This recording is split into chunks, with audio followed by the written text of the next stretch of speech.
নমস্কার, কেমন আছেন সবাই? আশা করছি সবাই ভালো আছেন, সুস্থ আছেন। আমিও ভালো আছি।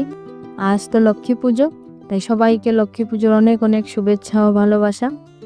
লক্ষ্মী পুজো তো প্রতিটি বাঙালির ঘরে ঘরেই হয়। তো আমি আমার ঘরে লক্ষ্মী পুজো আপনাদের সাথে শেয়ার করছি। এই দেখুন, লক্ষ্মী পুজোর প্রস্তুতি করছি।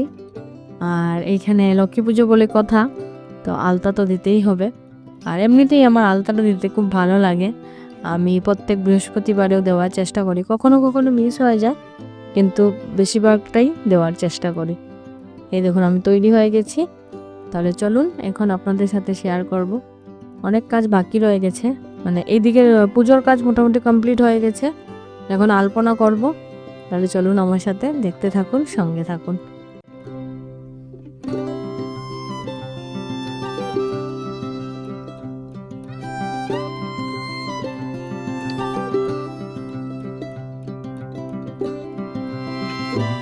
এই যে পূজার জায়গা সাজিয়ে নিয়েছি মাকে বসানোর জন্য, এখানে আসন। আর এইটা আমার ঠাকুরের আসন। এই যে আমার ঘরের লক্ষ্মী। আর এখন আলপনা দেওয়ার জন্য বসে পড়েছি। চেষ্টা করছি সুন্দরভাবে দেওয়ার, কিন্তু এই যে মার্বেলের মানে ফ্লোর হওয়ার জন্য অনেকটা মানে কি যে মানে মনের মতো ডিজাইন করতে পারি না, যেভাবে করি উল্টো পাল্টা হয়ে যায়। যাই হোক, হয়ে গেছে। এখন পুজোর প্রস্তুতি চলছে। এখানে মাকে অল্প সাজিয়ে নেব।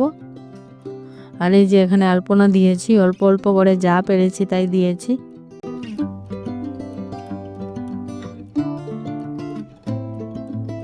এখন মায়ের ঘট বসাবো। তারপর এখানে মাকে সাজিয়ে নিয়েছি, ফুল টুল দিয়ে সব কিছু সাজানো হয়ে গেছে। আর আমার ঘটও বসানো হয়ে গেছে। এখন মাকে ভোগ নিবেদন করব। তারপর তো অনেক কিছু আছে, দেখতে থাকুন। সব কিছু তৈরি হয়ে গেছে আমার। মাকে ভোগও নিবেদন করা হয়ে গেছে। আর এখন ধূপ দ্বীপ জ্বালিয়ে বসে পড়লাম, মায়ের আরতি করব, তারপর মায়ের পাঁচালি পরব। আর এখন এই যে প্রথমেই পরে নিচ্ছি নারায়ণের পাঁচালি, তারপর লক্ষ্মীর পাঁচালি পরব। এখানে আমার শাশুড়ি মা বসে আছেন, আমি পাঁচালি পড়ছি, উনি বসে বসে শুনছেন। তো এখন মায়ের আরতি করে নিলাম, মানে মা নারায়ণের লক্ষ্মীর দুজনেরই আরতি করে নিলাম।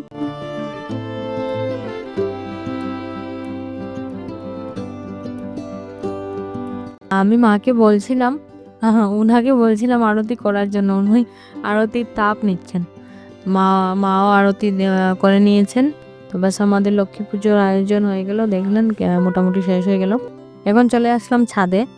আর এটা আমাদের নিয়ম, মানে শরৎ পূর্ণিমার দিন এরকম একটা চালের গুঁড়ো দিয়ে চাঁদ বানিয়ে, আর এইখানে মানে ক্ষীরটা রাখতে হয়। এই ক্ষীরটা বলা হয় যে চাঁদের আলো পড়ে, এই ক্ষীরটা খেলে নাকি রোগ সুখ সব কিছু চলে যায়, আর অনেক ভালো হয়। তাহলে চলুন, আজকের মতো ভিডিওটা এখানেই শেষ করছি। ভিডিওটি ভালো লাগলে অবশ্যই লাইক, শেয়ার এন্ড সাবস্ক্রাইব করতে ভুলবেন না। আর চ্যানেলটিকে সাবস্ক্রাইব করে পাশে থাকার অনুরোধ রইল।